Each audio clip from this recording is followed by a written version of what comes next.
Hello, I'm Mike Thieker from SAP. I lead the HR advisory team for Europe, Middle East and Africa for SAP SuccessFactors.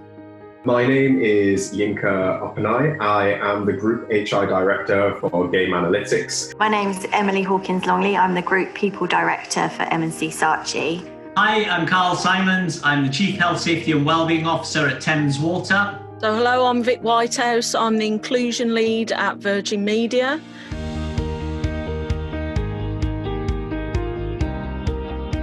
In 2020, I think the COVID crisis really has resulted in organisations now being measured against a new higher HR digital benchmark.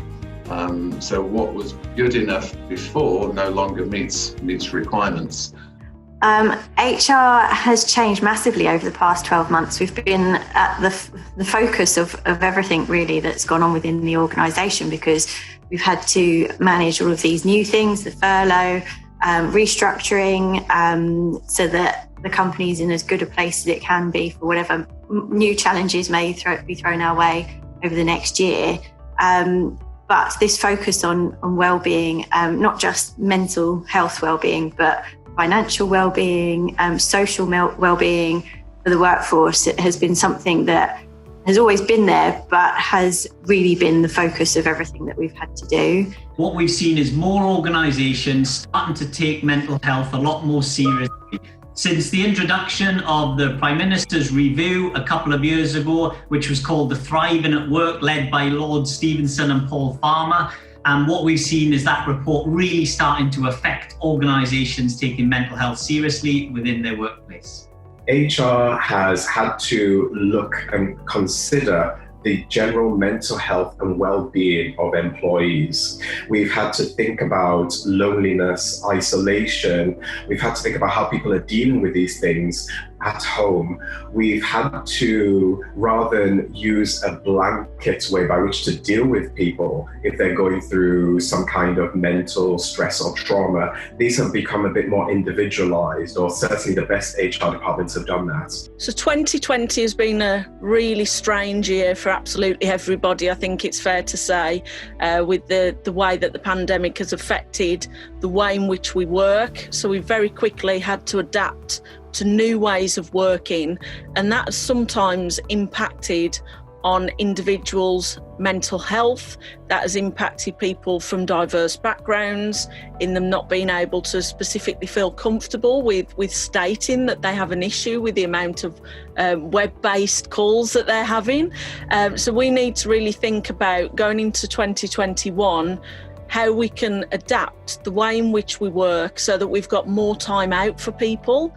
Additionally, a challenge for many HR functions is also the lack of visibility that they had of their workforce in terms of who they had in the workforce, what skills, what capabilities. And this lack of visibility really hampered a lot of companies in terms of who can we redeploy into different roles.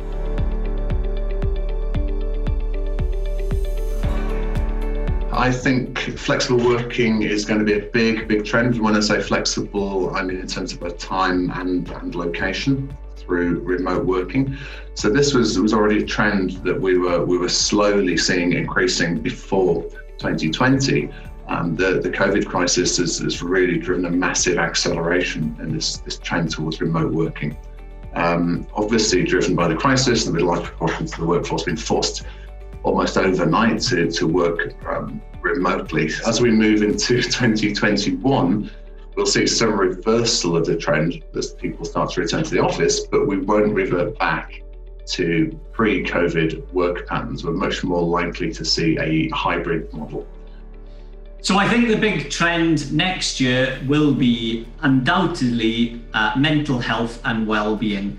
We've seen an explosion of organisations taking mental health very seriously within their business. And I think as celebrities, sports personalities, royals have spoken more openly about their mental health, so too has that affected society speaking more openly. Society is within business. So what we're seeing is more and more organisations taking this seriously, and rightly so. The more we can do on this subject over the coming years, the better our environments will be to work in. Going into 2021, companies really need to start to elevate their focus on equity, inclusion and diversity in the workplace.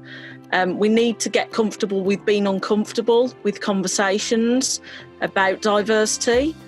And we need to consider also moving into 2021 the way in which we work differently as a result of the pandemic. So there needs to be more of a focus on the fact that diverse groups of people aren't able to have those water cooler moments that they ordinarily would have done to start to get to know people. And of course, recruitment hasn't stopped in some businesses. So we gain people in and they're not able to share perhaps the experiences and their lived experiences as they would do ordinarily if everybody was based in an office. So that's definitely something we need to focus on. I believe the trend next year will be pretty much on the back of what's happened this year, well-being, but also managing change, I think will be a huge focus for HR. I believe that we'll continue to explore the role that HR plays with employee well-being, particularly during these uncertain times, but also beyond that, once employees have learnt to cope with what's going on and also move to recover from what's going on. And I think that HR will be pivotal in making sure that employees are looking after themselves as much as they possibly can. Now, in terms of areas that I see real impact in, I would say I split it into three. The first one is to do with the aftermath of COVID-19. The second is to do with this introduction that we are going to, or as we step into a post-Brexit world, because I don't see us postponing this much longer. And the third is to do with all those employment legislations or instruments and concepts which would have been dealt with in 2020 but had to be paused so that the government could focus on the corona situation as well as towards the end on Brexit. Those are going to come through in 2021. And so I think we're going to see far more employment law issues or legislation in 2021. So employee experience, I think, is going to take on a much greater importance for organisations. We already knew that employee experience is linked to business outcomes, increased productivity, reduced employee turnover, increased customer sat, customer retention, etc. This was already important before the pandemic, but it's taken on a much increased importance now. Obviously, if we have a more remote workforce, it's even more important that we have approaches and systems to help us understand how people are behaving, how they're working, what they need to feel connected, what they need to feel more productive, and what they need from a well-being perspective. And so monitoring employee sentiment across the full working environment becomes critical.